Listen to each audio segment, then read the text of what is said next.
Spread over 170 hectares, Pearl Valley is set against the stunning backdrop of the Drakenstein Mountains. Named the best new course of the year in 2005, it's a bold challenge for any golfer and has hosted the South African Open since 2007.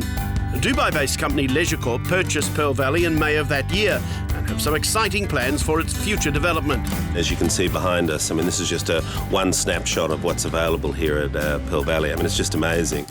In my opinion, Pearl Valley is one of the top 10 locations for a golf course in the world, and I'm including that all golf courses, whether it's Pebble Beach, Turnberry, St Andrews.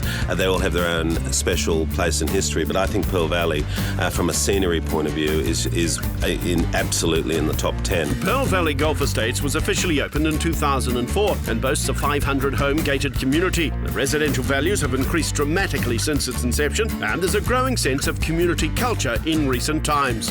What I have been keen to do is to develop the club culture here, to give the permanent residents and the part-time residents a sense of having an extended home. With a new course and hotel in the planning, the future is exciting. The current Jack Nicklaus course has attracted plaudits from professionals and amateurs alike since it was first opened. A trip around the course soon shows how Pearl Valley offers a stiff challenge for golfers of all abilities. Well, Pearl Valley is one of the most beautiful golf courses, definitely in the country, if not the world, that I've seen. We're looking at challenges for the golf course. The wind plays a very big factor here at Pearl Valley. We usually get the southeaster, and any visitors to Cape Town are very familiar with the southeaster wind. Today we've actually got the northwester blowing, and that's an unusual wind, and it actually makes the golf course very difficult, especially if we look at some of the holes into the wind on the front nine. The 6,800 metres has been designed with the prevailing winds in mind, the winter norwesterly and the summer southeasterly. There are 9 lakes and no shortage of the typical Nicklaus bunkers, shallow, long and not too daunting. Let's begin our tour at the opening hole. It's actually a very nice opening hole. Usually with the southeaster wind that blows, it plays downwind. So the players would probably be hitting 2-iron, 3-iron down there, leaving themselves about a 9-iron into a reasonable green. If the northwester blows, then it makes it a little bit more difficult. The guys are going to be hitting driver to a very tight fairway and making their approach a little bit longer. So it's a very interesting opening hole. Survive the first hole, it's time to get the driver out at number 3. Again, we've built 2 new tee boxes on this par 5, creating a lot more length.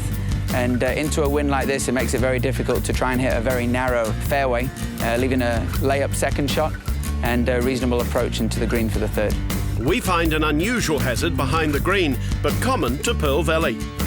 Well, we've actually got a fair amount of flower beds around the golf course, and flower bed come quite close into play on the back of 3. So you've definitely got to leave a good distance for your third shot in there into the approach, so you create the amount of spin that these players are going to need. It definitely is a tough green to hit. Let's jump to the 9th. To be honest, it's probably one of the best finishing holes in the country. But saying that, it also works out nicely for the 9th hole. And again, depending on the wind, we've got the wind blowing a northwester today, so the players can be going in here with driver 9-iron, driver wedge. It's 443 meters. So when the wind turns around and it blows the southeaster, which most of these players are probably going to experience this week, it makes for a very good finishing hole to a great front 9. On to the back 9. On the 13th, it's time to open those shoulders. 13th hole, this is another one of our signature holes. It's a par 5. We've got a water feature that actually makes an S shape the whole distance of the hole. And the tee shot's really everything here to lay it up into an almost island fairway, and then a good approach into a very well protected green with bunkers on the right and the water running the distance of the green.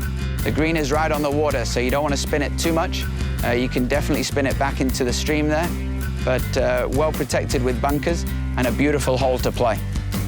17, par 4, one of our most difficult holes on the golf course. The drive is everything here. You've got to set yourself up for a very difficult second shot, all over water, and you could be leaving yourself anything from a 5-iron to a 6-iron into a very well-protected green with water all in front running down the left-hand side. And you can very easily hit banks there and roll back down into the water, well protected also with bunkers on the right. Now to the tournament's ultimate test.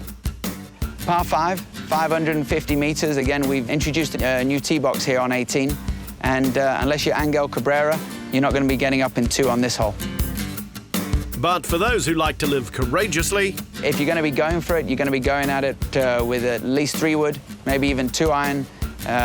But all depending on the wind, most of the players would lay up on this hole, leaving themselves quite an easy approach shot into a green that's very receptible. so is there one message that David Murray is hoping his guests will leave with at the end of the round? We hope that they leave here having experienced something that they haven't experienced anywhere else in the world. That's what we strive for, is to make an unforgettable experience at Pearl Valley Golf Estates.